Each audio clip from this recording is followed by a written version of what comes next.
أعوذ بالله من الشيطان الرجيم بسم الله الرحمن الرحيم الحمد لله رب العالمين الرحمن الرحيم مالك يوم الدين إياك نعبد وإياك نستعين اهدنا الصراط المستقيم صراط الذين أنعمت عليهم غير المغضوب عليهم ولا الضالين بسم الله الرحمن الرحيم إنا فتحنا لك فتحا مبينا ليغفر لك الله ما تقدم من ذنبك وما تأخر ويتم نعمته عليك ويهديك صراطا مستقيما وينصرك الله نصرا عزيزا وينصرك الله نصرا عزيزا. Almighty Allah, we ask you to bless this gathering today, as we ask you to provide guidance to us as we conclude these 3 days of multi-religious, multi-faith encounter, seeking peace, harmony, and health for humanity. We ask you that these discussions we've had over the past 3 days be blessed with success, that you provide health, permanent health and prosperity, development, economic development, and eradicate poverty in and on the earth, especially on the continent of Africa that suffers a lot. That the negative impact of climate change does not make worse the lives of millions of people on this earth, that the conflict in Gaza be ended as soon as possible, that lives that are lost unnecessarily be saved. Amen.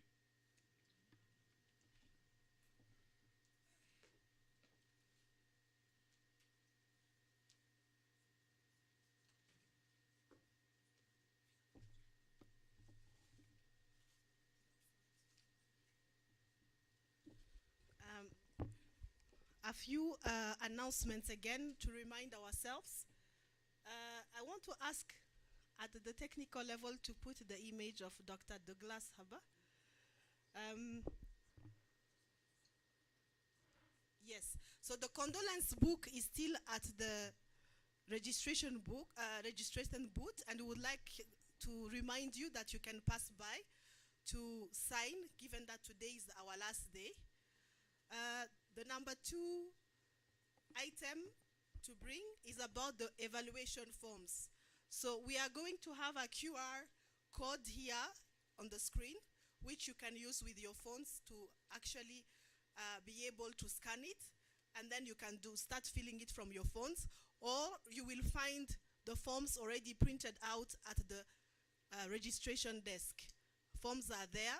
Please make sure you take time to fill in those forms. They are very important for us. Today we will end early. We will have a closing ceremony after lunch that will be from 2:30 to 3 p.m. And after that, people will be free to do what they want. So we have printed also some documents over there, forms that shows you what to do in Johannesburg in the event you want to get out of the hotel and do something.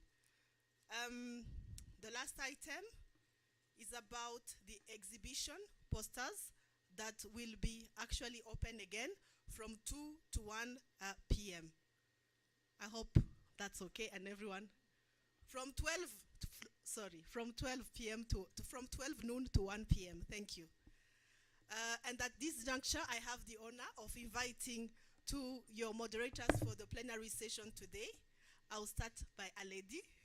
Her name is Haile Fudu, and then Mr.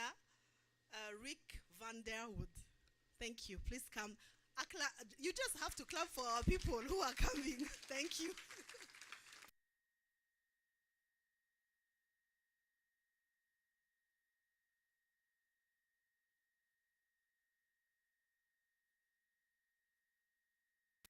Good morning, dear friends.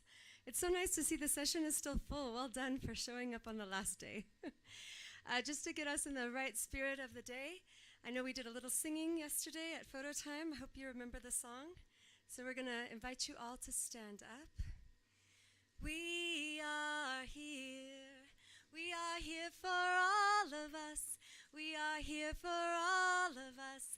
That's why we are here. That's why we are here. We are living under the same sun. Sing with me. We're sharing the same earth. We're sleeping under the same stars. And we are one. We are living under the same sun. We're sharing the same earth. We're sleeping under the same stars. And we are one. Don't sit down. Well done. Now I'm going to move away from the microphone. And we're all going to sing very loud. Are you ready? 1, 2, 3. We are living under the same sun. We're sharing the same earth. We're sleeping under the same stars. And we are one. Okay, now that we're all one, we've all remembered that we're one human family. We're going to get started for the day. And again, thank you so much. I'm going to invite my friend Rick up to get us started. Thank you.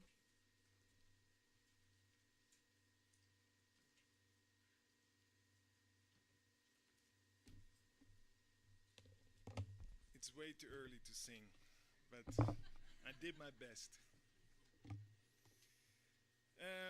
Ladies and gentlemen, welcome to this third gathering in the plenary. I think of modern day faith change makers who may be or might be alchemists, maybe. Not of metals, of course, but of societies and hearts. Each of our panelists today has mastered the art of transforming challenges into opportunities for growth and harmony. So, may I first introduce Professor Abdul Muti, a sage from Indonesia, who weaves gold threads of understanding between diverse faiths. And his alchemy lies in enriching minds through Islamic education and interfaith dialogue, turning potential conflicts into collaborations. I properly introduced you, and now you may come over.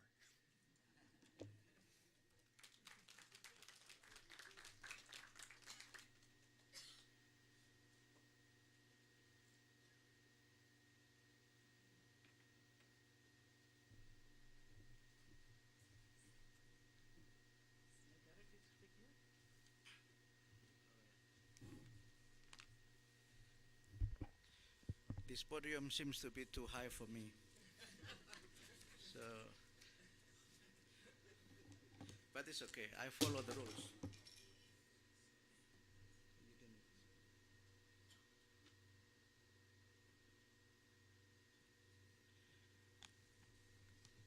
Assalamualaikum warahmatullahi wabarakatuh. Peace be upon you. Very good morning and selamat pagi. First of all, thanks very much, Rick, for allowing me and introduce me in a very formal way, as if it is a very important political speech. Well, I'm not speaking about that. I'm trying to present the experience of Indonesia, how we could developing what we call inclusiveness through education, and to some extent we might share the experience of Indonesia and also the experience of Muhammadiyah. For those who already attended the yesterday workshop on Muhammadiyah, so my presentation will be the enrichment or the extension of the discussion that we have yesterday. So I have to start by introducing Indonesia related to the state system of Indonesia, because some of you might not understand Indonesia and some of you may be familiar with Bali, but you don't know Indonesia. So Indonesia is based on the Pancasila as the state ideology and foundation for all aspects of government and governance of Indonesia. The Pancasila is derived from Sanskrit language, which means 5 principles. First, belief in one God. Second, a just and civilized humanity. The third, unity of Indonesia. The fourth, democracy in accordance with wisdom of the congregation of representative of people. And five, social justice for all Indonesians. As the Pancasila state, Indonesia is a secular religious state. A secular means the state does not base on certain religion, or it is not a theocratic state. Religious means that the state respect, accept, and adopt religious values as well as guarantees and facilitate freedom of religion. Atheism is unlawful. In order to respect and fulfill civil rights, the state provides religion education, marriage, medical treatment, child guardian, and other public services according to the belief of the people. In order to accommodate and regulate the practice of religion, Indonesia implements legal pluralism in which certain religion could have specific law related to the practice of religion. For example, in relation to Islam, there are law on pilgrims or Hajj, law on almsgiving, law on endowment, Islamic court, etc. According to the data of the Ministry of Home Affairs, by the end of 2022, total population of Indonesia is 277.75 million. So we are the fourth largest country in the world in terms of population. Population of religion, yesterday someone asked about this.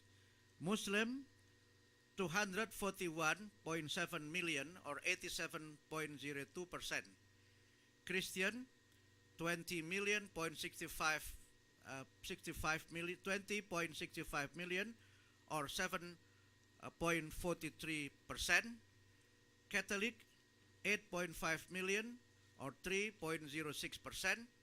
Hindu, 4.69 million or 1.69%. Buddhist, 2.02 million or 0.73%. Confucianist, 74,899 or 0.03%. Other religion, 117.412 or 0.04. Here, I need to explain briefly that in Indonesian context, Christian and Catholic are considered as different religions. That's why in the statistic and also in the administration of the government, they have their own administration. Maybe it is uniquely Indonesian. And similarly might happen to Confucianists. While in Indonesia, Confucianism is considered as religion, while in others it's considered as a culture. I don't want to debate on this because it is just the system of the politics. If you want to discuss, please say it to Indonesian government. But even so, there is no official religion. All religions have equal position before law. Religion population in Bali, Muslim, 520,244, Catholic, 64,454, Christian, 31,397, Hindu, 3,047,123, and Buddhist, 21,156, Confucianist, 427, and others 282. So it is just the explanation that Bali is the island where majority are Hindus. And there are also islands and provinces where majority are Christian and Catholic. In Papua, religious population for Muslim, 519,562, Christian 2.434, 4.7, Catholic 949.120, Hindu 3.425, Buddhist 2.560, And also religion population in West Papua, Muslim 438.84 or 38.13%, Christian 53.88%, Catholic 7.78%, Hindu 0.1%, Buddhist 0.08%, others such too small, it is only 54, so it is very difficult to make a percentage. And then religion population in East Nusa Tenggara, majority of them are Catholic. And from the statistic, Muslims are 526,961, Christian 2,004,056, Catholic 3,225,984, Hindu 11,141, Buddhist 1,066. This is just to give you the overview that although Indonesia is a Muslim majority country, but in many provinces of Indonesia, Muslims are minorities. Now I'm moving to religion education in Indonesia. Religion education is compulsory study in every level and kind of schooling organized by the state and private institution. Religion education is a right of every citizen which is given according to religion of students, and it is taught by religion teachers of the same religions. Muslims studying Islamic studies taught by Islamic education teachers. Christian studying Christianity taught by Christian education teachers, and so forth. Government and private organizations are responsible to make religion education teachers available. In case religion education is not available, a school could have cooperation with religion organization to teach religion education in school. Now I'm moving to Muhammadiyah. Muhammadiyah is a moderate Muslim association in Indonesia. It was founded in Yogyakarta in 1912 by Kiai Haji Ahmad Dahlan.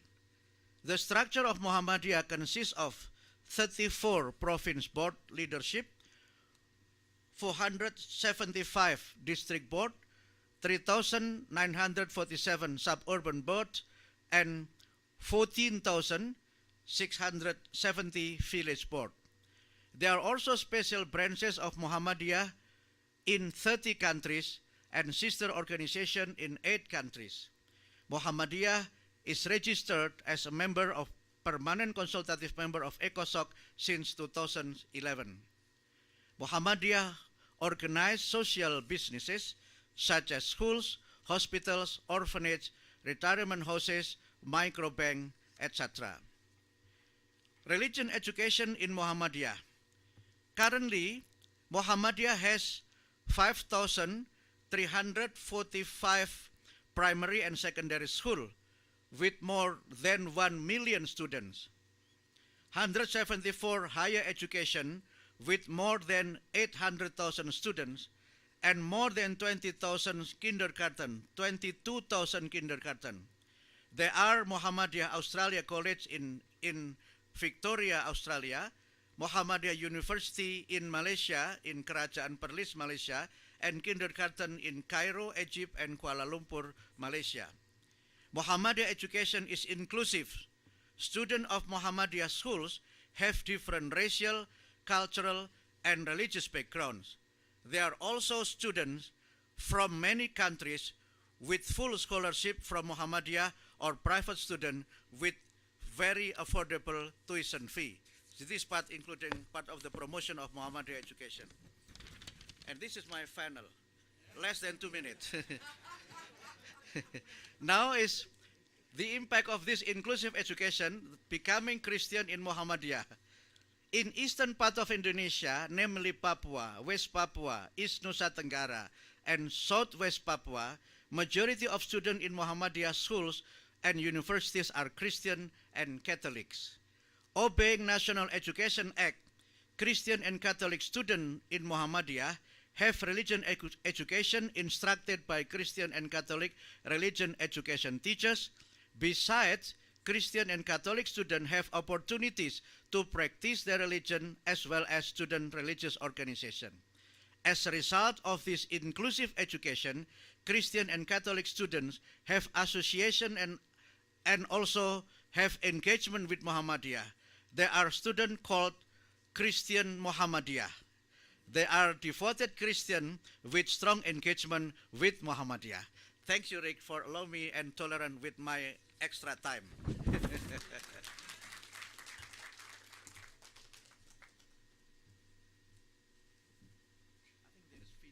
And there's a video now.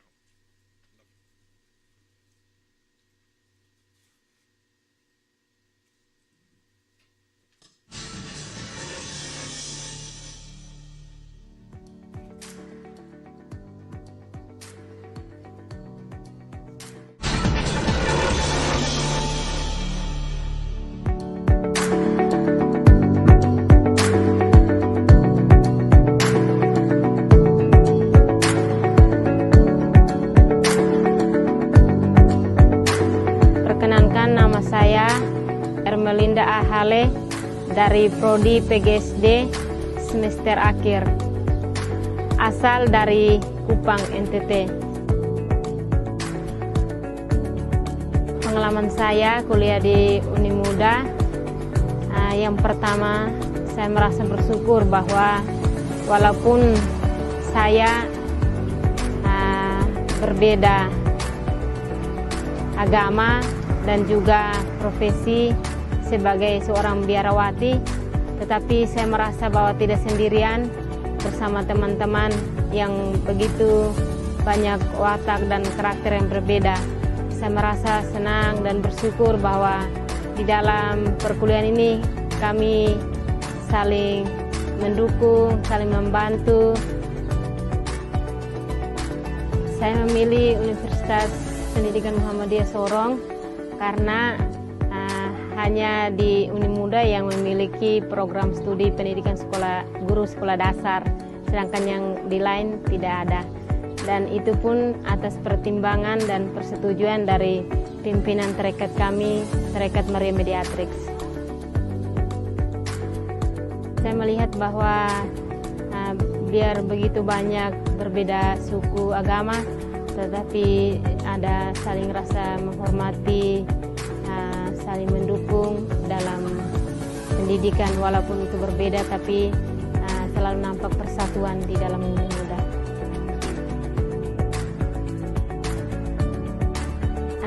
Ya dulu belajar bahasa Arab ya, saya bersama teman-teman yang non muslim, awalnya kami merasa berat, terus merasa kaku karena belum pernah menulis tulisan Arab itu seperti bagaimana. Jadi memang awalnya itu kami menulis itu agak miring-miring tulisannya, tapi akhirnya bisa juga dituntun oleh dosen dan teman-teman muslim yang lain. Ini adalah rumah multikultural, tempat favorit saya untuk belajar bersama teman-teman dan juga dosen, serta membagikan setiap pengalaman yang berada di Universitas Pendidikan Muhammadiyah Sorong. Dan di sini ada syaratnya, mahasiswa yang boleh berada di tempat ini lebih dari 2 suku.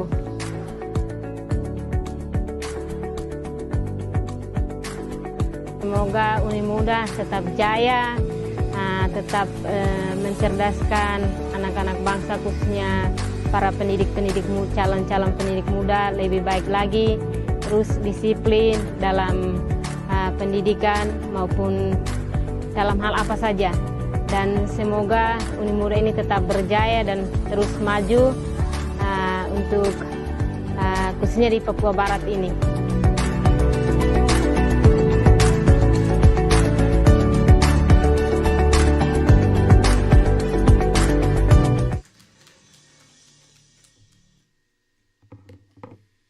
Thank you, Professor Muti, for Make the microphone up. yeah, for tall people. Good stuff. Thank you for pointing this out.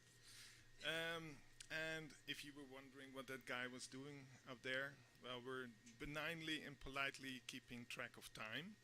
So this is a pointer for the next speaker. I will at some point stand next to you. Our next speaker is the visionary Irfan Amali, a peace builder from Indonesia. So we'll remain in Indonesia for now. And you craft peace out of chaos. And like an alchemist transmuting base materials and metals into noble ones, you mold young minds towards peace and non-violence, shaping a future where harmony reigns. Please.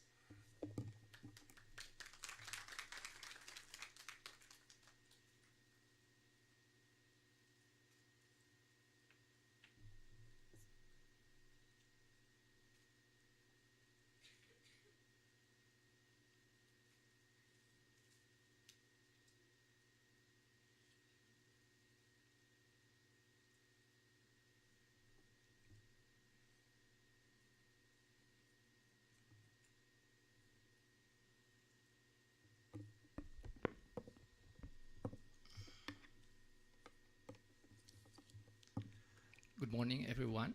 Assalamualaikum warahmatullahi wabarakatuh. Peace be upon you. Distinguished audience and speakers, thank you, Rick, moderators. I am honored here to speak and to share our 17 years of teaching peace and breaking prejudice and building bridges to thousands of young people in Indonesia and Southeast Asia. On this occasion, I will only share 3 stories. Yes, only 3 stories. I hope no more than 10 minutes. But if more 10 minutes, you can stand here, Rick. Yeah. So the first story is about the beauty of childhood. So I grew up in very diverse community in Bandung, in Indonesia. My friend named Stefanus, Tote, Chun Chun, Kunce. It's strange name for me as a Sundanese. They come from different tribes and religions. But if that time you ask me, who are your friends? So I couldn't give you exact answer. Because according my child eyes, everyone is just human. One time I asked my daughter's friends, what is your friend? He was confused with the question. My friend just human. Because actually, children are colorblind. It was only when I grew up that I was taught how to categorize people based on religion, ethnicity, social status, and other categories. Since my father dreamed of one of his children becoming a Muslim scholar, he sent me to the Islamic boarding schools. And my friend, which was previously diverse, became homogeneous. My Islamic boarding school is quite moderate. Actually, I am a student of the professor. So I grew up in Muhammadiyah. The Islamic boarding school is very moderate, teach me the very moderate Islamic. But I was very interested in reading Islamic history, and I read a lot. And I read a book and magazine published by some radical groups. I learned about the crusade history, which grew my hatred toward Christian. I experienced self-radicalization, and if I live today, maybe I would have joined ISIS along with around 1,000 Indonesians joined ISIS 2 years ago. This is my friend. This is Raihan. He joined ISIS with his family. In the world, around 27,000 Muslims from around the world joined ISIS. From Indonesia, 1,000. And from this story, I can learn one quote from Nelson Mandela: "No one is born hating hating another person because of the color of his skin or his background or his religion. People must learn to hate. So hate is taught. In my case, I was taught by the books that I misread. And If they can learn to hate, they can be taught to love. For love comes more naturally to the human heart than its opposite. That's the first story. The second story is about how to be a light. In 1998, Indonesia experienced reform. Ethnic riots erupted in several places. I was quite shocked to see the various violence that occurred. For example, in Ambon, an area where Muslim and Christian used to have very harmonious life, conflict suddenly broke out for 4 years and left nearly 5,000 people dead. This accident brought back me to the memories of the childhood about the beauty of Indonesia, and there was a calling for my heart to do something. At the time, I was active as one of the leaders, Central Board of Muhammadiyah Student Association, IPM or IRM. I had the opportunity to attend the youth camp for peace in Cambodia. It was the first time I was exposed to the peace issues and peace movement. Together with my fellow Muhammadiyah students, I started promoting peace in various cities in Indonesia by initiating active non-violence movement inspired by Gene Sharp and Mahatma Gandhi. It was very, very dark time. We were doubtful whether Indonesia will survive at that time. But I'm grateful that in those dark times, I have opportunity to be a small light. It reminds me to what Rumi said, if everything around you seems dark, look again, maybe you are the light. The third story, it's about the prejudice. In 2007, I met Eric Lincoln. This is Eric Lincoln, my American English teacher. At the beginning of the meeting, I have prejudice to him. I was critical of American foreign policy during the invasion to Iraq. I consider Eric to be a representative of America and responsible for what his country does. Likewise, Eric had suspicious about me because he saw my beard and my critical attitude toward his country. Eric was thinking I am part of the Taliban member. However, after talk heart by heart, we established a friendship and walls of prejudice crumble. We were collaborating to develop a peace education module, which is basic value of peace. This is the modules, how to teach young people about how to have the proper view of themselves, proper view of others, and conflict resolution. Despite the nationality and religious difference, Eric is Christian, I'm a Muslim, he is American, I'm Indonesian. We started our movement by teaching 30 people from Bandung and Aceh. We also bring together Christian schools and students from Islamic boarding school when I used to go. So I want to implement what our experience to the younger generation about how to bridge the difference. We teach peace and provide peace experience in a fun way through music, sports, and games. So this is the first program of breaking down the walls. Actually, the Christian students were doubtful to come to pesantren or Islamic boarding school because they thought the Islamic boarding school is very dangerous. And likewise, the Islamic boarding school students has the many prejudices. Our program, Board Game for Peace, is implemented in 12 cities in Indonesia and reached thousands of students. This program is successful because it used games as a medium to break down the walls, prejudices, and build the bridges. As we know, the Y and Z generation are gamer generation. After 70 years, our program has reached 150,000 people, not only in Indonesia, but also in Malaysia, Thailand, and Philippines. Our program also adapted by the Ministry of Education, several UN bodies such as UNICEF, UNESCO, UNODC, etc. But our effort to teach peace and build bridges and tear down walls of prejudice still have long to go. According to survey done by LSI, Lembaga Survei Indonesia, last year, only 15% of Indonesians had experience interacting meaningfully with people from other religions. This means that 85% of people live in their own filter bubble and being polarized.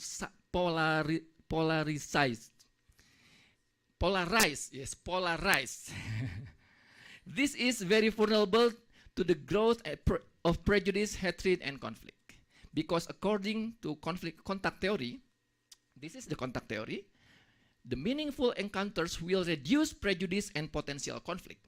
Without meaningful interaction, we will not know and understand one each other. Without understanding, we will build assumption. Assumption will lead us to prejudice, to hatred. Hate will eliminate empathy. The absence of empathy will lead to dehumanization. We see humans not as human who has dignities. What is happening in Palestine today? We are witnessing how people lost their mercy because they have been given information for years that dehumanize people. It is impossible for us to respect human dignity if we are not connected to them.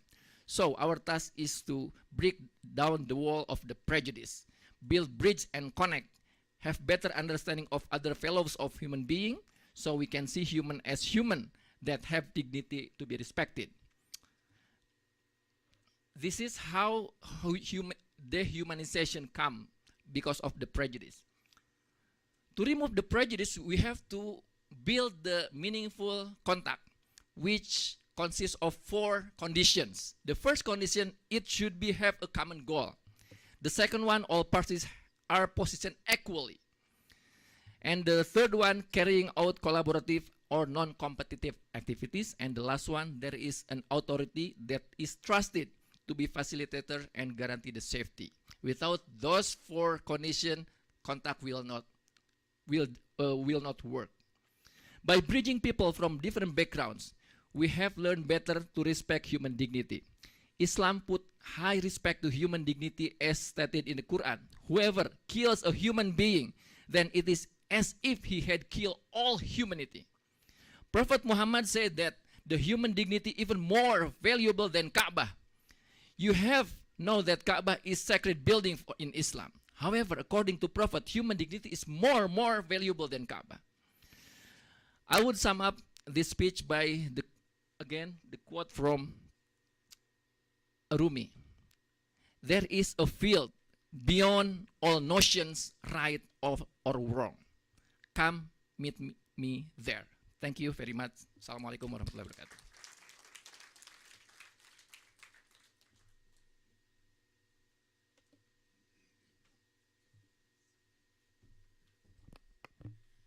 Well, what a student you have, I think. And many thanks for your heartfelt words and also enlightening us on your personal journey.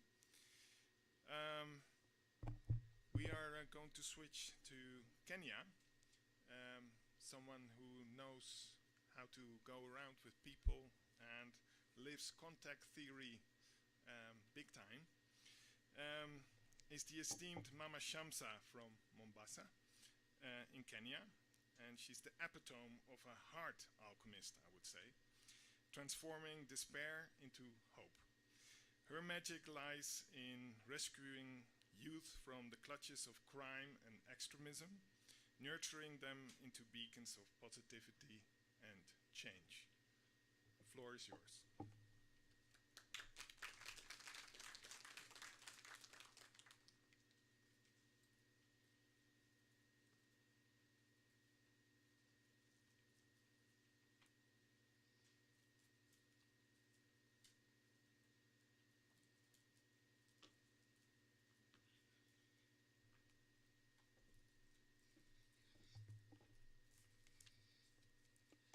Assalamu alaikum wa rahmatullahi ta'ala wa barakatuhu.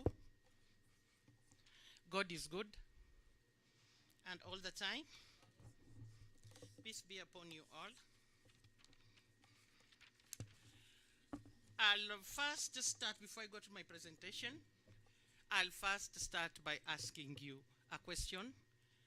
And before I end my presentation, I expect an answer from 4 people in this forum. A man, a woman, a youth girl, and a youth boy. The question is, what faith means to you? I will pick randomly So be prepared. About the coast of Kenya, the coastal counties of Mombasa and Kwale consist of 40% of Christians and 60% of Muslims. This is an area which I live.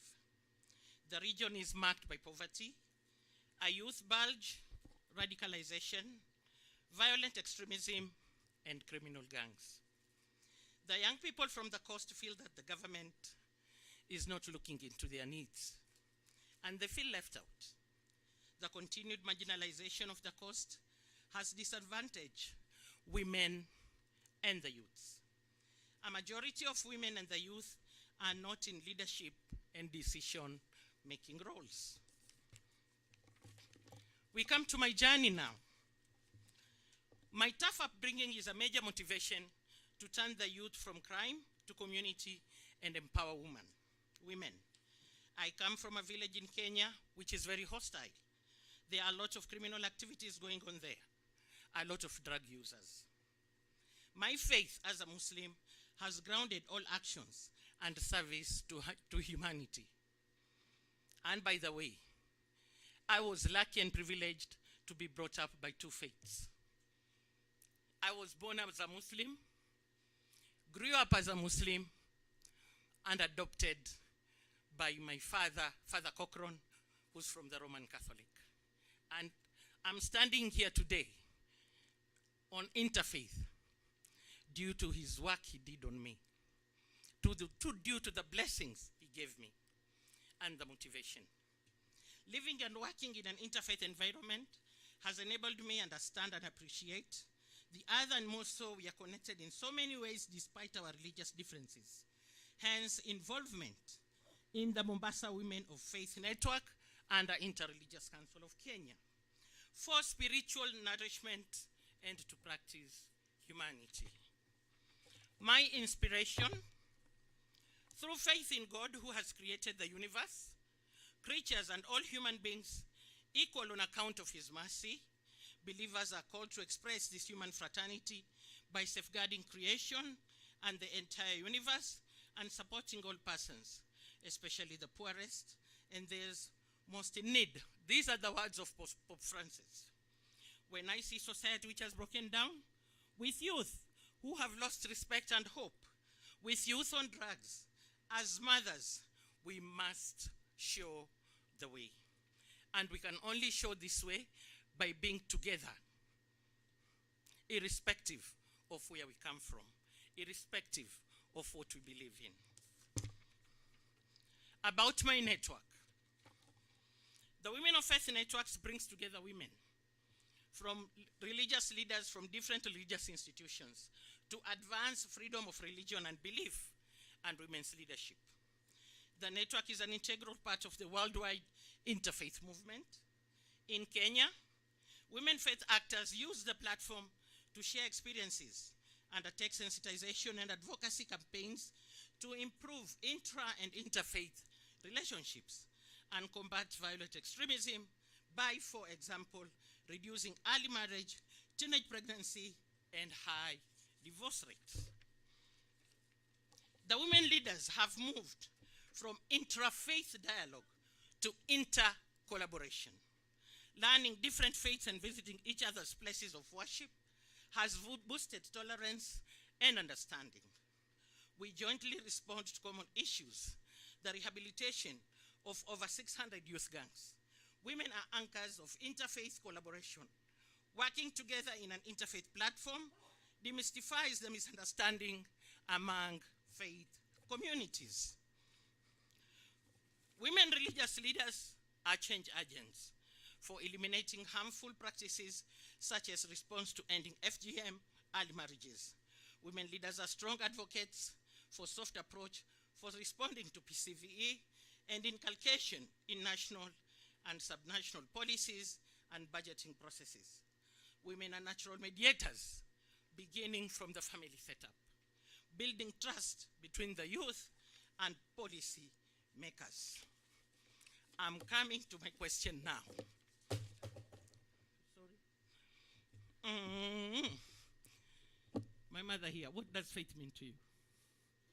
My sister.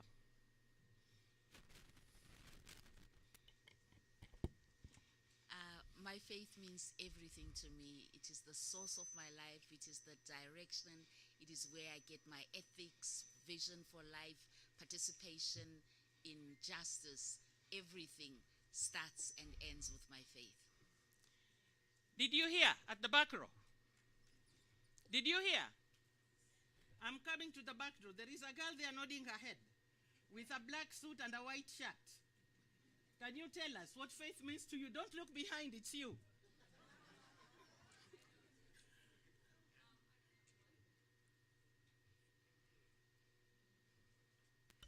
Thank you. So I think that faith is something that brings us together as people, which is can be a very important source to our struggles. Is a way to meet and to inspire and to meet as people. So that's what I think faith means to me in my struggles. Thank you. Thank you very much. Let's go to the gentleman now. My brother there with a cream jacket. Okay, I thank you. I think my faith means a lot to me. It means my belief, my trust, the way I am. It defines my faith, and the way I do things, it defines my faith. Thank you very much. I'm looking at a young youth here, a young male youth. I've seen you. You are laughing. Come on, tell us what faith means to you.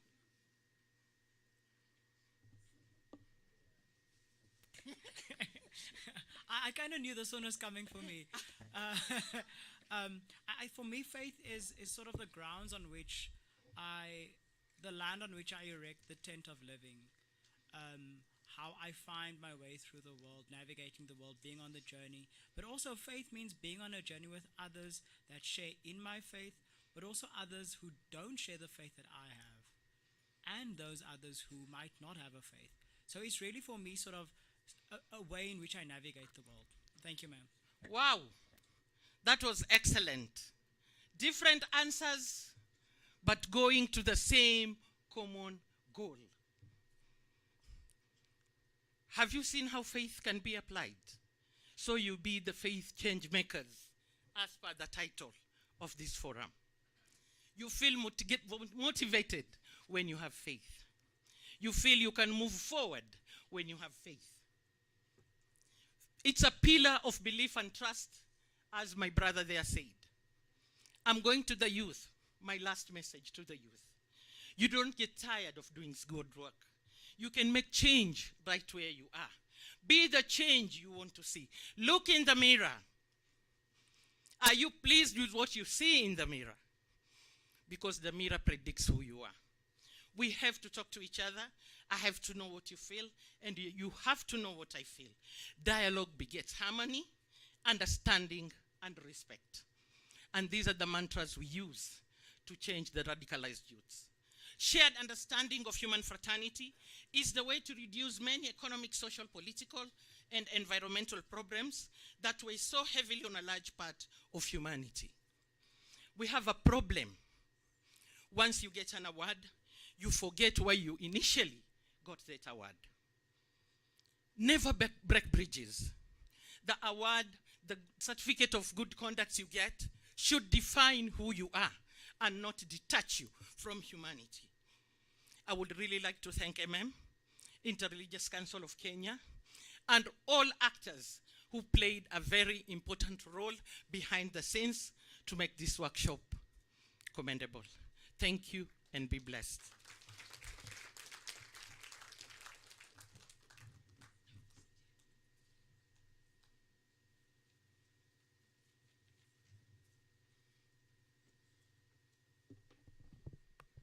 Thank you, Mama Shamsa. You always fill me with hope, an overpowering one, so thank you for that. And what I see happen here with the three speakers that we already heard is that they just don't change elements, they change lives and societies, right? And they are, in a way, guides in that alchemy alchemical process of turning our world's based challenges into golden opportunities. Our final speaker, we have the illustrious Big Chua from the Philippines, and a maestro in harmonizing faith with the science of reproductive health. And like an alchemist turning lead into gold, she transforms complex issues into platforms for human rights and social justice. Please.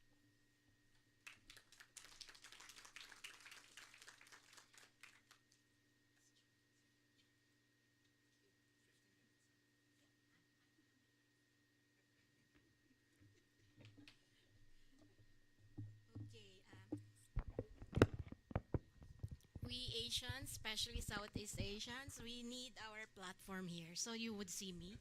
So can you see me? Okay. Okay, I have timer here, 15 minutes. I decided to read my presentation and the clicker is here.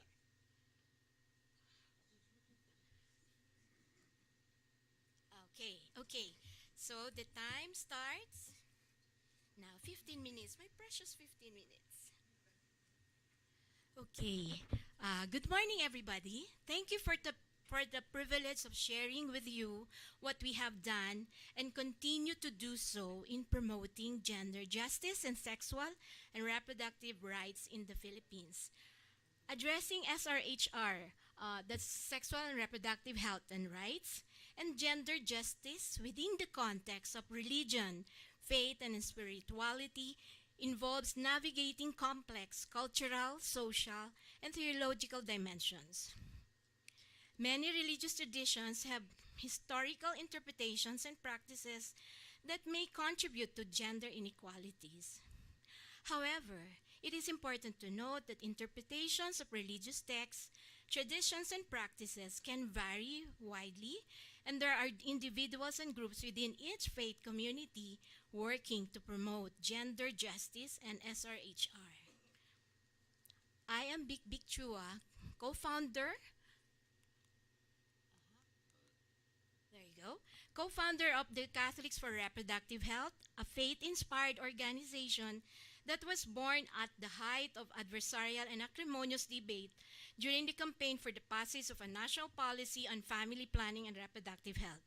It was also a defining moment for me, a regular Catholic married woman. I am not a theologian, but it was so difficult then in reconciling my beliefs and conscience with the dominant institutional church position. I did not understand then why there was so much clerical opposition against family planning and women's decision to manage their fertility and their lives. Why people are so of different sexual orientations and identities were treated like a pariah in our church. The divide has reached to the levels of both personal and public, where you have pro-women rights women advocates versus the Católicos cerrados, or the, close-minded. We call them close-minded. Sorry for the label, but that's how it is in a adversarial world. My question at the time is that, could I still be a good Catholic and be supportive of gender equality and SRHR? My answer to this question was, yes, we can. And that was the spirit in our founding of Catholics for Reproductive Health, to reclaim our faith and to promote teachings and traditions that support life-affirming values such as human rights, equality, freedom, and human dignity. We also pushed the boundaries in the legal space by advocating for the passage of the National Policy on Reproductive Health. We were successful in defending the constitutionality of the RH law despite the strong opposition of the hierarchy. C4RH was the only CSO mentioned in the Supreme Court en banc ruling upholding the law. Promoting gender justice and SRHR among faith communities also have to be seen from a gender lens, considering that women carry half of the world or half of the sky. Practically half of the world's population are women. at 49.75%, and therefore, we carry half of the sky. In the Philippines, almost similar ratio with 50.6% born males and 49.4% born females. Women are mainstay persons in the churches. Most of church workers and volunteers are women. Imagine what would happen if these women church workers would stop altogether. We would probably have a stoppage of operations in the church. Women provide volunteer labor. Women provide financial support. But to better understand the gender context, we could also ask more questions and find the missing links through the gender analysis. Gender analysis is the systematic collection of information on gender gaps and social relations in order to identify, understand, address inequities and inequalities based on gender. It also used to determine the impact, both potential and actual, of development intervention on women and men, girls and boys, and on the economic and social relations between them. In gender analysis, we determine what questions to ask and why are we asking these questions. Are we ensuring that no harm is made and that no one is left behind? We consider gender norms and expectations, power dynamics, institutions and intersectionalities, gender needs and interest. Gender analysis is particularly effective for advocates for gender justice and SRHR as we look into the access and control, constraints and opportunities like preferences and programs, services, and the legal. Deeply entrenched barriers and constraints to benefits and opportunities. Without considering the gender dimension, interventions may risk failing to reach women or target population group, and unintentionally exploiting and harming certain groups because of their identity or exclusion factors. We should remember that interventions, programs, and policies do not affect men and women in the same way. We need to recognize that spaces are gendered, and existing processes and procedures may cause exclusion rather than inclusion without proper gender analysis. As we work with the faith communities in the Philippines, it would also help to understand that the country context. Philippines was colonized by Spain for more than 300 years. It was the Spanish colonizers that brought Roman Catholicism to the country, and since then, this religion has taken deep roots in our culture and everyday life. In front of you are the statistics of the people, Filipinos, who identify themselves in certain faith tradition. Almost 80% or 78% Filipinos identify themselves as Roman Catholics. Okay? Earlier, you know that in Indonesia, when Roman Catholic and Christian are two different churches and religion. But in our country, you have to specify Roman Catholic because there are other Catholic denominations in the country. So Roman Catholics' religiosity is conspicuously displayed not only in the churches and prayer areas, but also in the privacy of their homes, cars, as well as public areas such as streets, offices, and even government buildings. So I have a friend who is a Muslim. I said, "Pardon, my friend, because we are predominantly Roman Catholic, so please excuse the altar, the religious icons in Supreme Court." Okay? So we have to remind ourselves, with all this, that Philippines is supposed to be a secular and democratic country that does not have a state religion. What we actually have is a dominant Christian religion, which is Roman Catholicism. There are other religious groups in the country as shown in the 2020 census, with Islam accounts the second largest, followed by Iglesia ni Cristo. Evangelical churches, which we call Protestants, come in at fourth, and another Catholic church comes in at close fifth position. This is the Philippine Independent Church, or the Iglesia Filipina Independiente, that broke allegiance away from the Vatican during the Philippine Revolution. Religion is a source of unity and comfort, but it also causes dissonance and misery. Filipinos, faith and religion have been source of unity and comfort. Our religiosity inspires us to take actions in the light of injustice and oppression. The 1986 People Power in EDSA is a testament wherein the Catholic rallied the people to protest and bring down a corrupt, oppressive dictator. When there are abuses and corruption, the Catholic Church becomes a transformative force and moral voice that emboldens people to move.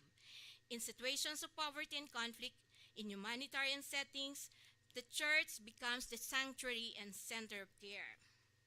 Indeed, there is so much to celebrate for our deep religiosity. However, our religion can also be a cause of our dissonance and misery, particularly for women. Despite its commitment to serve and empower the poor and the marginalized, Roman Catholic Church in the Philippines reinforces the patriarchal culture that diminishes the value of women. Cases of violence against women within the church and clerical sexual abuse have been documented and already reached global scrutiny. Majority of the Filipino Catholics dissent or do not agree with the institutional church position on things, a lot of things like contraception, sexuality, divorce, and even abortion. At the height of the debate on RH law, 72% of Filipino Catholics would want to use contraception to space birth and manage their fertility. We also have something about freedom of religion, which we draw from the Universal Declaration of Human Rights. So, to quote, everyone has the right to freedom of thought, conscience, and religion. However, and that is enshrined also in our Constitution, but you know how it is. When you have deeply Catholic legislators and leaders, we have a secular state with religious laws. That's the way it is. But what we do, okay, puso, puson, pananampalataya at politika, it means your heart, here, and our faith and politics. More and more, religious freedom is being seen as in conflict with reproductive and SOGI rights. SOGI is the sexual orientation, gender identity, and rights.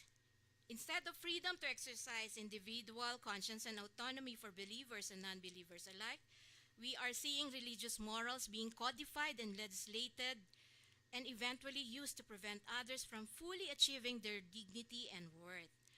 When much needed services are denied, by denying services and treatment, some sectors of society are discriminated. Because of religious objections, we might be seeing committed couples not being able to reap the benefits of marriage because of their sexual orientation, women of reproductive age not being able to exercise their reproductive health rights because of religious objections to contraception, employment, discrimination based on marital status or sexual preference, increased HIV cases because of the objection to condom use, more women dying to unsafe abortions by being judged and declined life-saving treatment.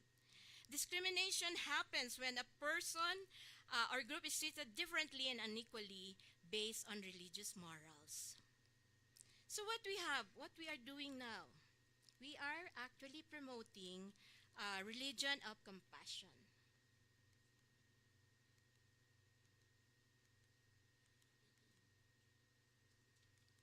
I guess this is not the slide that I missed the.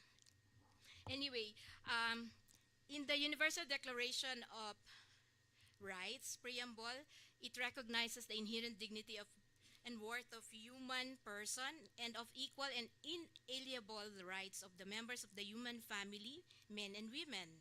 And that is the foundation of our freedom, justice, and peace in the world. In the gathering of the faith leaders, for instance, in the UN, addressing sexual and reproductive health and rights, faith leaders repudiated abuses that were often thought to be based in religion but actually undermine human rights. Their consensus statement, and I really would like to read this, not in our name should any mother die while giving birth. Not in our name should any girl, boy, woman, or man be abused, violated, or killed. Not in our name or the name of the religion should a girl child be deprived of her education, be married, harmed, or abused. Not in our name should anyone be denied access to basic health care, nor should a child or adolescent be denied knowledge of and care for his or her body. Not in the name, not in the name of religion should any young person be denied their full human rights. So, taking from this inspiration, C4RA's conducted initiatives promoting compassion and inclusion in our many conversations, whether it is for on difficult conversations, but we did that and we will never stop, no matter how difficult, no matter the opposition, because we are looking at a world where, you know, men, women, young and old, would be living in a world where compassion and inclusion is the primary motivating factors. Thank you.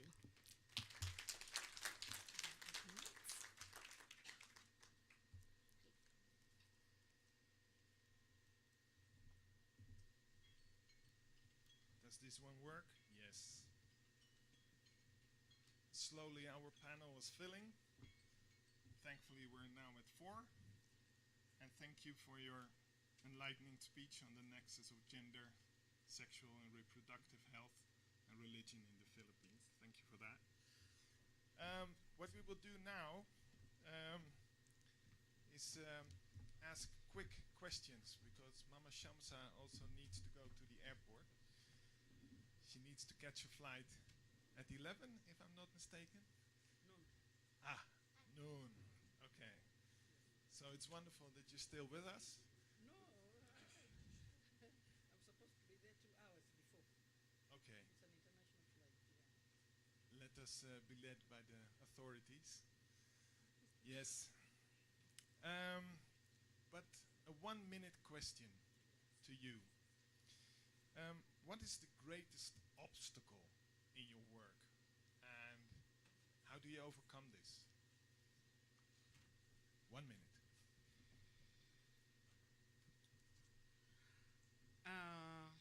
The greatest obstacle is being accepted by people who do not want to interfere.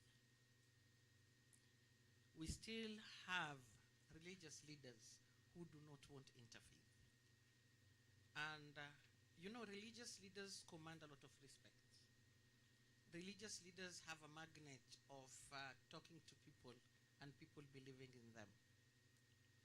So it gets very tricky in trying to get people to dialogue together when their leader does not want that. They are still in inter, they don't want to go intra. Or they are still in intra, they don't want to go inter.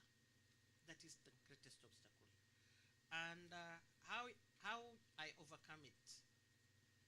I always believe in the 10 Commandments. The 10 Commandments cut across all religions, all faiths, and all books. Even the people who have no books believe in the 10 Commandments. So I use the 10 Commandments. I don't go as an Islam. I go using the 10 Commandments. And you get welcomed in the church because they say that, so she's a believer like us. I studied the Bible and I got a distinction. There is a very thin line between our religions. And once we realize that, we will be living in harmony. We will be living in harmony.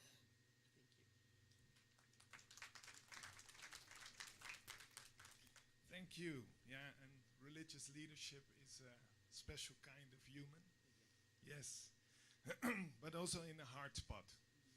So thankfully you're also confronting them with the 10 Commandments. And thankfully they listen well, at least to you. But the same question to the professor. What is the biggest obstacle in your work and how do you overcome it? The first difficulty the challenge actually relate to the existence of so-called the conservative group, who tend to be very exclusive and rejectionist toward others who have different faith. Second is the challenge related to the dynamic of local politics. Sometimes local political leaders use and also misuse and sometimes abuse religion as a means of political power to gain the leadership at the local government. So how could we overcome the challenges? The first, of course, we believe in the power of dialogue, the power of meeting and sharing each other's listening, and also, of course, the power of accommodation. We need to accept and accommodate others who are different from us, because if we want to live peacefully, then we have to be very open-minded and be inclusive. And the third, of course, by trying to find a common teaching or common agenda for having a common good.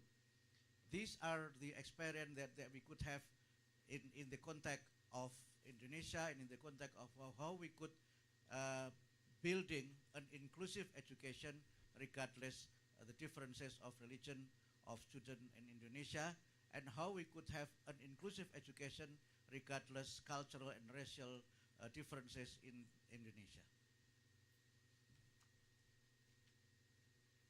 So you're an advocate for dialogue, and I fully concur. Talking helps. Yeah, even with political leadership. Please, Irfan. Same question. Yeah. Yeah. I think there is a similarity what Prof. Moti said, that there are at least two obstacles. The first obstacle is external.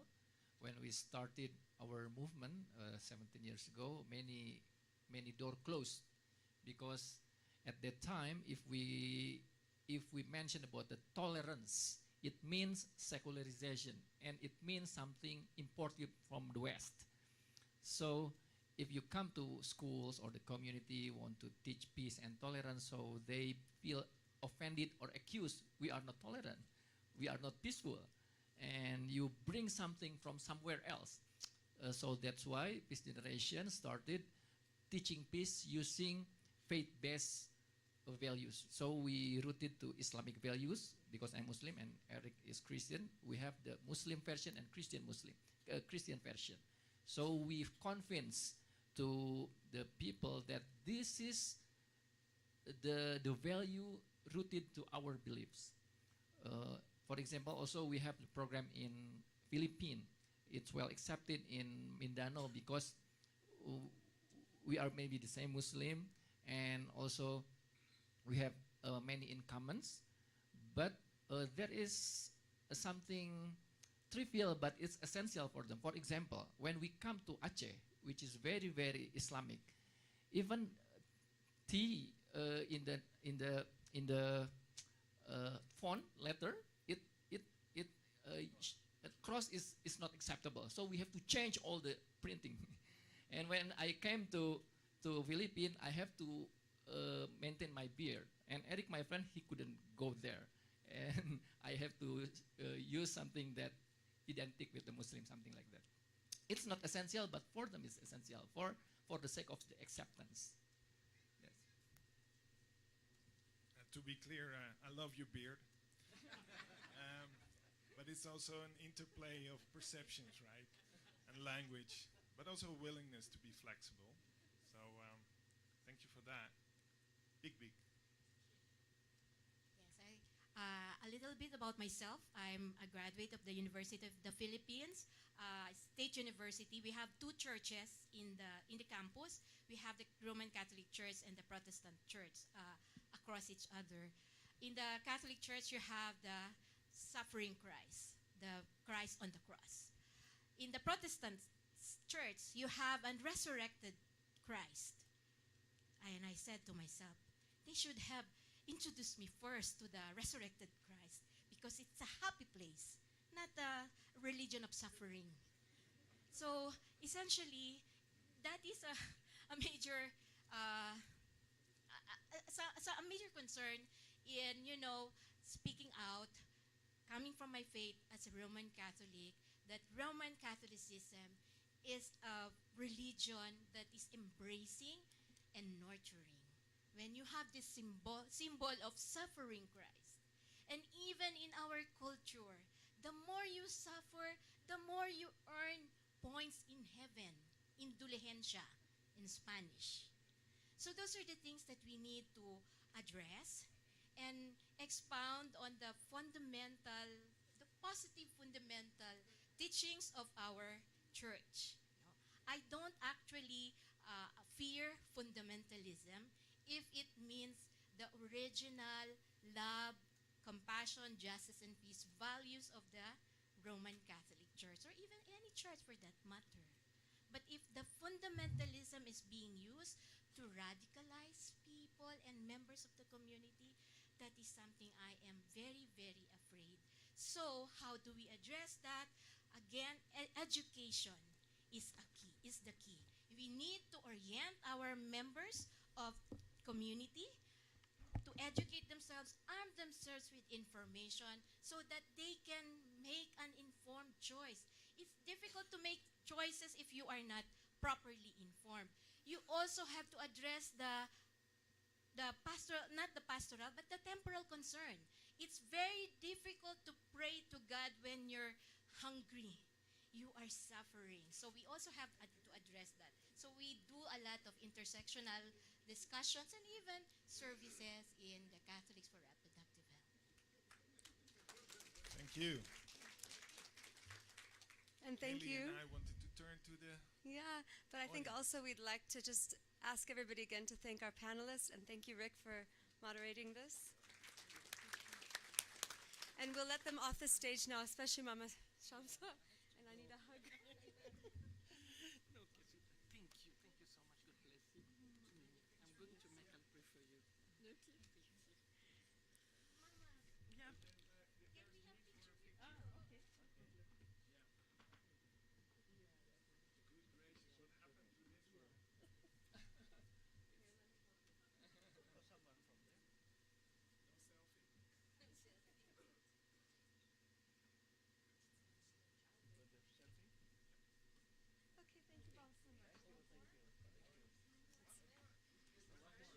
Oh, one more.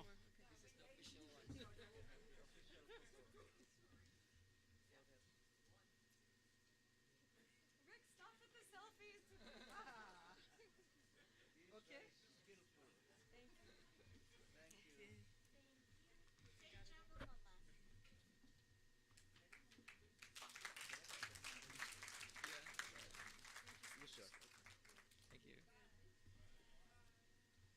So, friends, we have just a few more minutes before tea time. And, you know, there's something in Irfan's presentation that was so appropriate for our last activity. He talked about breaking down walls, right? And having meaningful interaction, which I think this entire convention has been an opportunity for. So, on that note, what we're going to do is we're going to ask you to turn your chair around and find a partner behind you. And, you know, just situate yourself, try and do it very quickly. And we just have one question that we'd like you to have a meaningful, quick engagement with your partner on.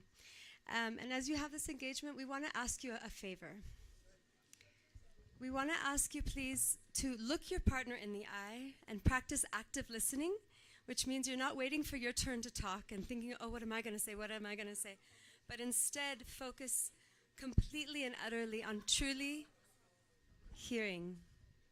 Are you struggling to hear me?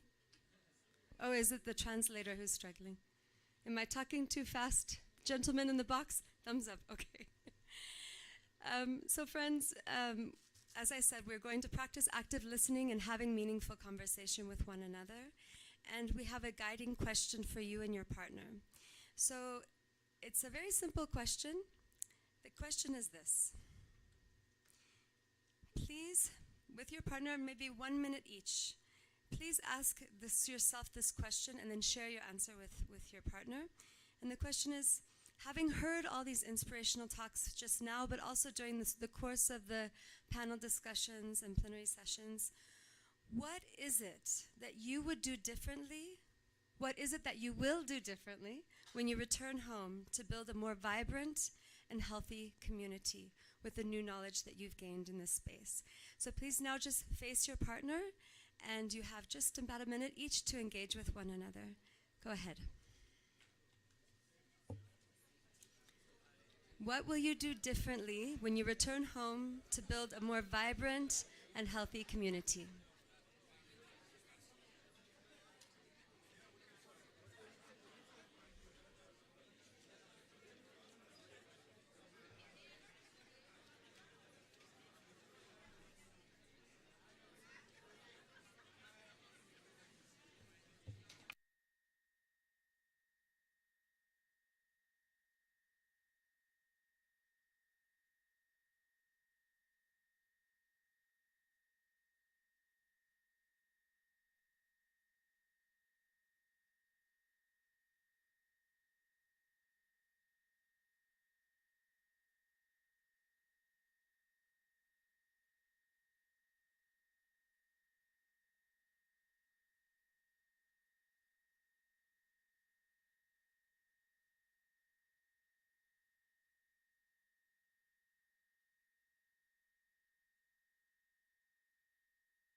في كلام لا بجد حلو يعني انا بحب الورك شوبس دي لان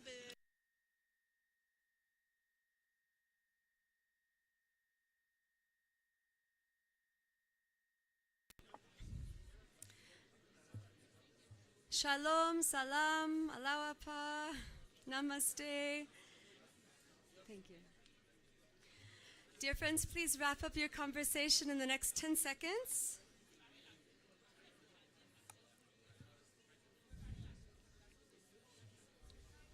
Or I'll start singing again.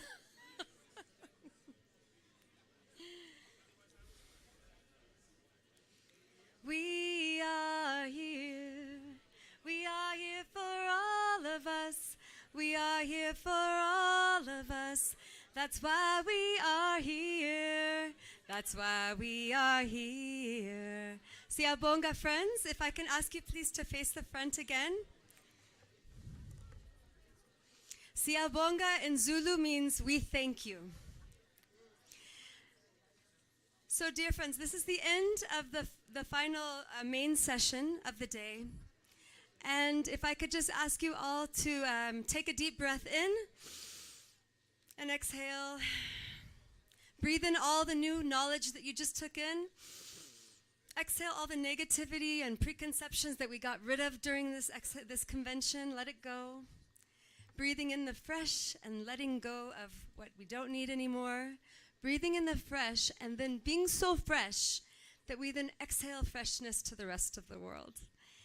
So I'd like to close this session with something very special from South Africa. In South Africa, we have a word, and it's our favorite word. It doesn't matter what tribe we're from, what language we use. It's the one word every South African knows and celebrates. And that word is Ubuntu. Ubuntu means I am because you are. And this is not just a South African philosophy. This is an African way of life that we embrace not just ourselves as individuals, but as part of a whole. And dear friends, as we complete this process of being together, we are realizing, I think, more and more that our destiny is completely intertwined as a human family. And together, we wish that we can, and I say let us commit to an ongoing collaboration and promote a spirit of friendliness, fellowship, sharing of knowledge and resources, and being examples of peace in action to our respective communities around the world, and give them the spirit that we've created here to them back home. And I think we've all become such champions of peace in this space. So I just wanted to ask, let us give ourselves a hand.